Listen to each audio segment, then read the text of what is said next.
آپ میں حضور صلی اللہ علیہ وسلم کے عشق کا ایک سمندر موجود نظر آتا تھا. حضور نبی پاک صلی اللہ علیہ وسلم کے آپ سچے عاشق تھے. اس کی مثال آپ احادیث کی کتابوں میں دیکھیں کہ ابھی مسلمانوں نے کھل کے اللہ کے دین کی تبلیغ شروع نہیں کی. صحابہ کی تعداد 39 ہے، ایک کم 40، اور نبی اکرم صلی اللہ علیہ وسلم اور سارے صحابہ دار ارقم میں حضرت ارقم رضی اللہ تعالیٰ عنہ کے گھر میں چھپ کے واعظ و تبلیغ کیا کرتے تھے.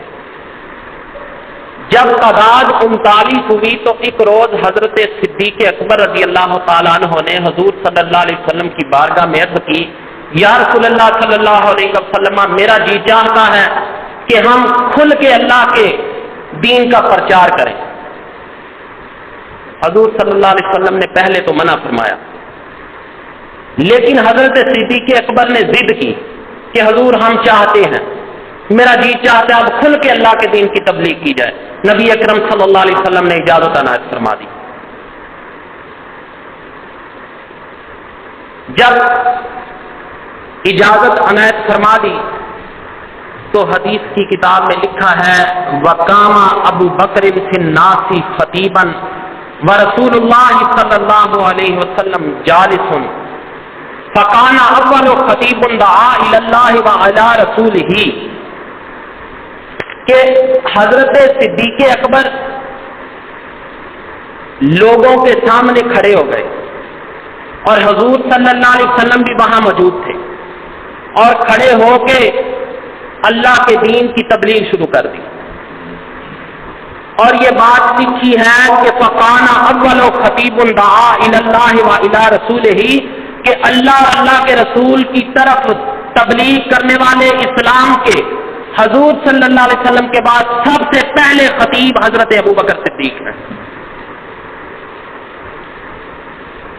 جب آپ نے تبلیغ کرنا شروع کی تو کفار و مشرکین نے آپ کو پکڑ لیا.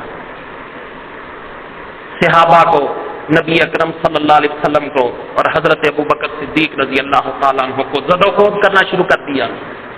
حضرت صدیق اکبر کو اتنا مارا کہ جب ان کا جی بھر گیا اور دل میں یہ خیال آیا کہ اب یہ ختم ہو گئے، چھوڑ کے چلے گئے. آپ کے قبیلے والے جو غیر مسلم تھے، اتنی مار پڑی کہ وہ قبیلے والوں کے دل پسیج گئے کہ پھر بھی ہمارے قبیلے کا بندہ ہے. اٹھا کے گھر لے گئے،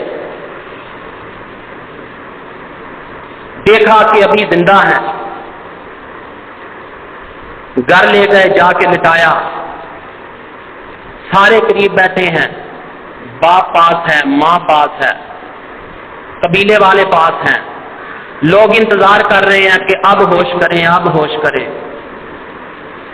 کافی عرصے کے بعد جب حضرت صدیق اکبر رضی اللہ تعالیٰ عنہ کو ہوش آیا تو پہلے الفاظ زبان پہ یہ تھے، ما فعل برسول اللہ، کہ لوگوں اللہ کے رسول کا کیا حال ہے.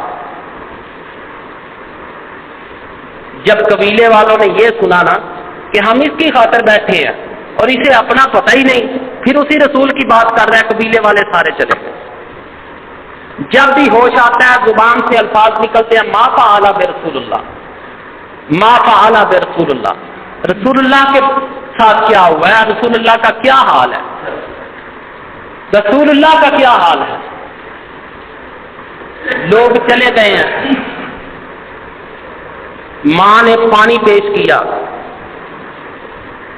لیکن پانی پینے سے انکار کر دیا، کھانے پینے سے انکار کر دیا.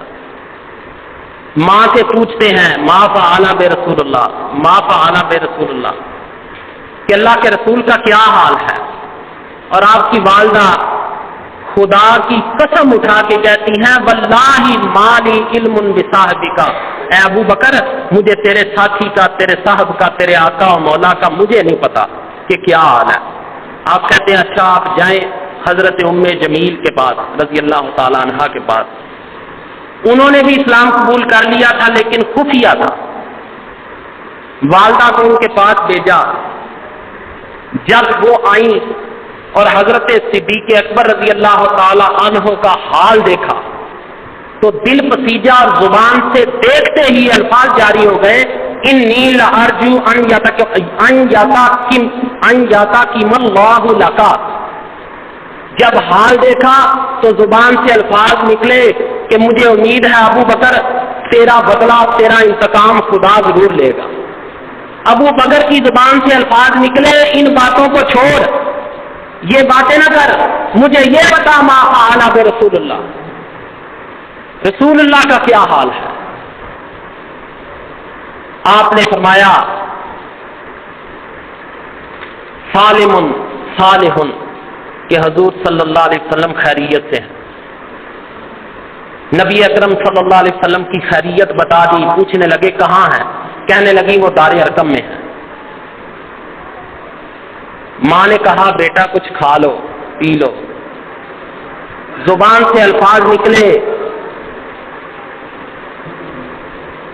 اللہ اذوق طعاما او شرابا او آتی رسول اللہ. جتنی دیر تک اللہ کے رسول کی زیارت نہ کر لوں اتنی دیر تک مجھ پہ کھانا اور پینا حرام ہے. اتنا مارا گیا ہے کہ اپنی زندگی کا پتہ نہیں، لیکن اس کے باوجود نبی اکرم صلی اللہ علیہ وسلم سے محبت کا یہ عالم ہے کہ اس حال میں بھی رسول اللہ کا حال پوچھ رہے. حضرت صدیق اکبر کو نبی اکرم صلی اللہ علیہ وسلم کے پاس لے جایا گیا تو نبی اکرم صلی اللہ علیہ وسلم نے جب صدیق کا یہ حال دیکھا تو حضور نے حضرت صدیق اکبر کو چومنا شروع کر دیا. آپ کے جسم مبارک پہ بوسے دینے شروع کر دیے.